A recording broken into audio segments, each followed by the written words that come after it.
नमस्कार, capital TV का खास शो राहुल का अग्निपथ देख रहे हैं आप। मैं हूं आपके साथ पूजा। राहुल गांधी को राम विरोधी, धर्म विरोधी बताया गया तो कांग्रेस पार्टी को गुस्सा आया। राहुल गांधी को नए युग का रावण बताया गया तो विरोध में कांग्रेस पार्टी ने रैली ही निकाल दी। जी हां, इन दिनों कांग्रेस पार्टी राहुल गांधी के इमेज मेकओवर में लगी हुई है।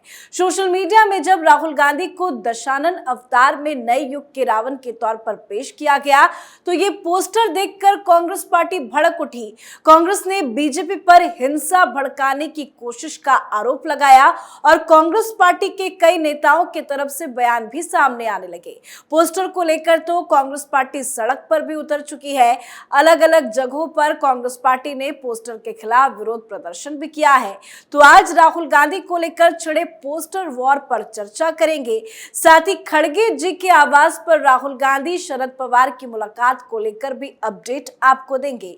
चर्चा के लिए मेरे साथ स्टूडियो में मौजूद है कैपिटल टीवी के एग्जीक्यूटिव एडिटर राजीव जी। राजीव जी, बहुत बहुत स्वागत है आपका। धन्यवाद। बीजेपी की तरफ से कल एक पोस्टर सामने आया जिसमें राहुल गांधी को नए युग का रावण बताया गया। कांग्रेस पार्टी को मिर्ची क्यों लग रही है? क्योंकि कांग्रेस पार्टी बर्दाश्त नहीं कर सकती। कमजोर लोग जो होते हैं अपनी आलोचना सहन नहीं कर पाते हैं। देखिए, ये कांग्रेस के खिलाफ जो आरोप लगाए गए या फिर राहुल गांधी का एक पोस्टर जारी हुआ, राहुल गांधी के पोस्टर जारी होने के साथ ही पीएम मोदी के खिलाफ भी लोगों ने कई पोस्टर जारी किए। उसमें एक अडानी के साथ एक सबसे बड़ा झूठा कौन, तो उसके ऊपर पीएम मोदी का फोटो लगा हुआ था। अमित शाह के खिलाफ जारी किए गए वैसे ही पोस्टर। लेकिन भारतीय जनता पार्टी इससे बौखलाई नहीं, न पीएम मोदी ने एक शब्द कहा। लेकिन कांग्रेस ने क्या किया, इस पोस्टर को लेकर इतनी बड़ी बात कह दी और बवाल पैदा कर दिया जिसमें अब कांग्रेस खुद ही फंसती नजर आ रही है। बीजेपी मुख्यालय के बाहर कांग्रेस पार्टी एकजुट हो गए हैं। एक तो प्रदर्शन, यानी कि आप साबित करना चाहते हो कि ये जो आरोप लगाया गया है उससे हम कितने परेशान हैं। आपने साबित कर दिया कि इस तरह के पोस्टर जारी होने से राहुल गांधी की छवि खराब हो रही है। यानी खराब होने का मतलब जो लोग समझ रहे हैं वो चीजें भारतीय जनता पार्टी उन्हें दे रही है। अब कांग्रेस की बौखलाहट की पहली वजह तो यह है कि जब ये चर्चा हुई राहुल गांधी के रावण के अवतार को लेकर तो लोगों ने इस पर कमेंट करना शुरू कर दिया।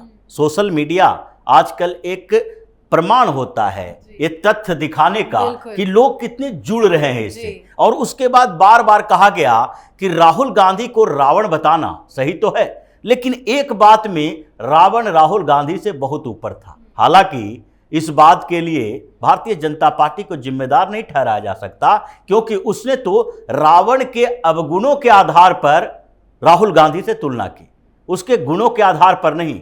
क्योंकि रावण के अंदर एक गुण था, वो विद्वान व्यक्ति था। और राहुल गांधी के बारे में जो सोशल मीडिया पर चलता है, लोग कहते हैं, खुद भी कांग्रेस के नेता कई बार कह चुके हैं कि राहुल गांधी के पप्पू की इमेज बनाने में भारतीय जनता पार्टी की बड़ी भूमिका रही है। अगर भारतीय जनता पार्टी की भूमिका रही है तो कांग्रेस की भूमिका ये क्यों नहीं हो पाई कि वो प्रधानमंत्री नरेंद्र मोदी को जुमलेबाज और झूठा जो साबित करने की कोशिश करता है, लोगों ने उसको क्यों नहीं एक्सेप्ट किया? इसीलिए क्योंकि लोगों को पता है कि कांग्रेस आरोप लगा रही है, उसमें सच्चाई नहीं है। जबकि भारतीय जनता पार्टी या फिर जो जनता है वो जानती है कि भारतीय जनता पार्टी ने वही बात कही है जो पब्लिक डोमेन में है और इसको बेहतर तरीके से प्रदर्शित किया गया है। अब कांग्रेस की बौखलाहट सिर्फ प्रदर्शन तक नहीं रही, ये कितनी बड़ी बात है कि विक्टिम कार्ड खेलने की कोशिश। नेताओं ने क्या कहना शुरू कर दिया। मन्निकम टैगोर, ये जो कांग्रेस के सांसद है, इसने क्या कहा कि राहुल गांधी की हत्या की साजिश की जा रही है।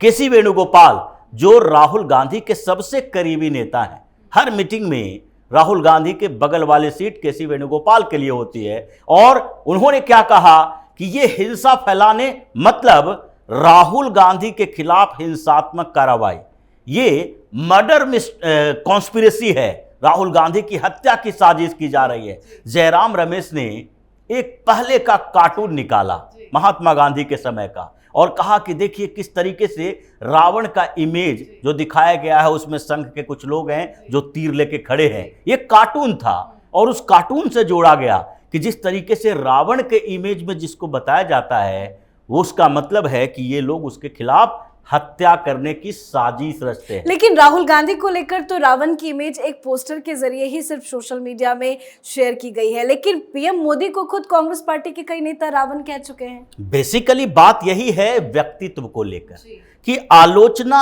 बर्दाश्त करने की क्षमता और किसके किसके पास हो सकती है। जैसे जब पीएम मोदी को नाग कहा गया, जहरीला सांप कहा गया, तो उन्होंने क्या कहा था कि सांप, नाग जो होता है वो शंकर के गले की शोभा यानी कि हार होता है, हम उसे बर्दाश्त करने के लिए तैयार हैं, क्योंकि भगवान शिव जो हैं वो तो खुद ही नीलकंठ हैं, वो सारे विष पी जाते हैं, दूसरे को अमृत प्रदान करते हैं। लेकिन ये जो कांग्रेस वाले कर रहे हैं उसका जो जनता जवाब देगी, हम क्या जवाब दें। अगर राहुल गांधी को लगता है कि लोगों के सामने हम इस बात को उठा सकते हैं तो वो उठाएं, बताएं, लेकिन ये हंगामा प्रदर्शन एक पोस्टर को लेकर करना ये दिखाता है कि राहुल गांधी कितने कमजोर हैं कि छोटी सी बातों के लिए इनके व्यक्तित्व को प्रभावित किया जा सकता है, छवि खराब की जा सकती है। लेकिन सबसे बड़ी बात तो यहाँ पर प्रदर्शन को लेकर नहीं है, कांग्रेस के नेताओं के उस साजिशी बयान को लेकर है, जिसमें सीधे तौर पर अब बता रहे हैं कि राहुल गांधी की हत्या की साजिश चल रही है। ये छोटा मोटा मामला नहीं है, क्योंकि राहुल गांधी के बारे में है, राहुल गांधी के परिवार के कई लोग की हत्या हो चुकी है, श्रीमती इंदिरा गांधी की हो चुकी है, राजीव गांधी की हो चुकी है। अब उसमें ये विक्टिम कार्ड खेलने की कोशिश कर रहे हैं कि संघ और भारतीय जनता पार्टी के लोग राहुल गांधी से इतने डरे हुए हैं कि हम उनके हत्या की साजिश करवाएंगे। अगर आपको लगता है कि ये हत्या की साजिश हो सकती है तो आप इसकी जांच करवाओ, क्योंकि सबसे बड़ी बात है कि भारतीय जनता पार्टी या प्रधानमंत्री नरेंद्र मोदी, ये दोनों की बात अगर करते हैं तो उनके लिए सबसे अनुकूल लीडर अगर कांग्रेस के अंदर कोई है जो भारतीय जनता पार्टी को जिताने में भूमिका निभा सकता है तो वो है राहुल गांधी।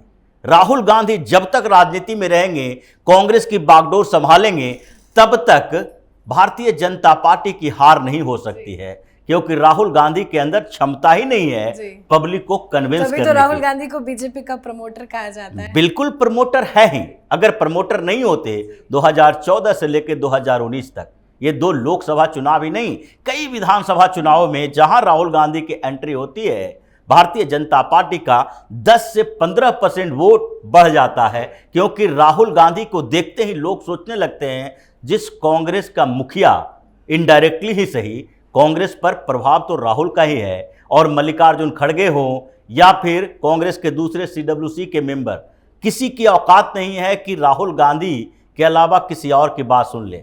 तो ऐसे में जिस पार्टी का मुखिया है वही राहुल गांधी है, उस पार्टी को वोट देकर भी क्या करेंगे, उसका चुना हुआ जो प्रतिनिधि अगर किसी स्टेट का CM होगा वो वैसा ही होगा जैसा कि कर्नाटक में हो रहा है। राहुल गांधी के चुने हुए प्रतिनिधियों ने कर्नाटक को बर्बाद कर दिया, लोग सड़क पर आ रहे हैं। तो ये तथ्य है और इस तथ्य को साबित करने की जरूरत नहीं है, हमारे पास पहले से रिकॉर्ड पड़े हुए हैं। तो राहुल गांधी जो अभी परेशान हुए हैं ये रावण के उस पोस्टर से हुए हैं। अभी तो चुनाव में समय है, लोकसभा चुनाव से पहले कई और पोस्टर, कई और तथ्य, कई और वीडियो और फोटो आएंगे जो राहुल गांधी के कुकर्मों की लिस्ट दिखाता है जी। और ये बौखलाहट जो आई है कांग्रेस पार्टी की, वो तो राहुल गांधी के पोस्टर पर ही मुहर लगा रहा है। खैर, मल्लिकार्जुन खड़गे के घर पे सर राहुल गांधी शरद पवार के बीच में एक मुलाकात हुई है, क्या कुछ हुई है मुलाकात में? देखिए, शरद पवार अभी एक ऐसे लीडर हैं हिंदुस्तान के पॉलिटिक्स के जो अंतिम समय में अपने सारे जो बेइज्जती करवाना है वो करवा रहे हैं। अभी कुछ दिन पहले क्या हुआ, देवेंद्र फडणवीस ने एक और खुलासा किया और उस खुलासे में बताया कि शरद पवार कितने बड़े धोखेबाज हैं। अब उनको ये समेटना है कि भारतीय जनता पार्टी की तरफ से आरोप, अजीत पवार के तरफ से आरोप, उनके इर्द गिर्द के लोगों के तरफ से आरोप, इतने अविश्वसनीयता पैदा हो गई है शरद पवार के लिए कि वो तलाश कर रहे हैं कि हमें कहीं ठिकाना मिल जाए, क्योंकि जो फडणवीस ने आरोप लगाया वो सामान्य आरोप नहीं था कि हम जो राष्ट्रपति शासन के लिए रिकमेंडेशन किए वो शरद पवार के कहने पर किए, क्योंकि उस समय शरद पवार का कहना था कि अभी जो हम चुनाव लड़े हैं, परसेप्शन ऐसा पैदा हुआ और उसमें हो क्या रहा था कि हमें अब लोगों के पास जाना है, उसके लिए समय चाहिए, तो हम घूमेंगे महाराष्ट्र के अंदर और वहां से आकर मुंबई में बताएंगे कि लोगों का मानना है, एनसीपी के लोगों का, कि भारतीय जनता पार्टी से आप गठबंधन कर सकते हैं। ये धोखेबाजी शरद पवार की है। शरद पवार और दूसरी तरफ नीतीश कुमार, ये दोनों अपनी विश्वसनीयता खो चुके हैं। अब इनकी परेशानी किस बात को लेकर है कि अजीत पवार ने सारे विधायकों को अपने साथ कर लिया, इलेक्शन कमीशन में सुनवाई हो रही है।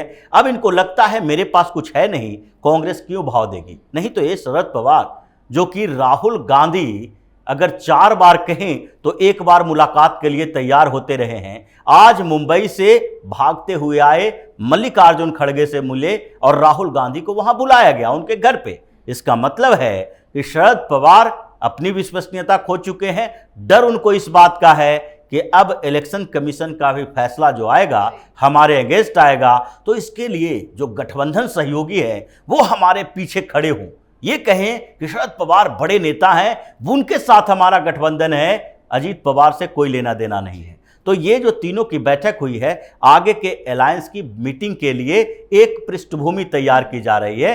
अब नीतीश कुमार तो इन लोगों से थोड़ा साइड हो चुके हैं। अभी नीतीश कुमार की एक्टिविटी अलायंस को लेकर कमजोर है, तो शरद पवार फिर से आगे बढ़े हैं और राहुल गांधी, मल्लिकार्जुन खड़गे इनको आगे बढ़ा रहे हैं कि और पार्टियों से मुलाकात कीजिए, बैठक कीजिए और अगली जो कोऑर्डिनेशन कमेटी की बैठक हो या फिर INDIA की बैठक हो, उसके लिए जिम्मेदारी आप उठाइए। जी, बहुत बहुत धन्यवाद सर समझाने धन्यवाद। के लिए। तो राहुल गांधी को नए युग के रावण बताए जाने को लेकर कांग्रेस पार्टी सड़कों पर उतर आई है।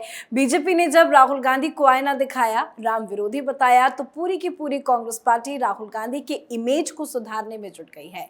कांग्रेस पार्टी कह रही है कि राहुल गांधी प्रेम और भाईचारे का संदेश फैलाते हैं, लेकिन बीजेपी ने उन्हें रावण के रूप में चित्रित किया है, जो बीजेपी और उसके वैचारिक स्रोत आरएसएस की मानसिकता को दर्शाता है। तो एक नया बवाल छिड़ गया है। कांग्रेस बीजेपी आमने सामने है, पर इस पोस्टर पर आप अपनी राय भी जरूर कमेंट करके लिखिएगा। देखते रहिए कैपिटल टीवी। नमस्कार।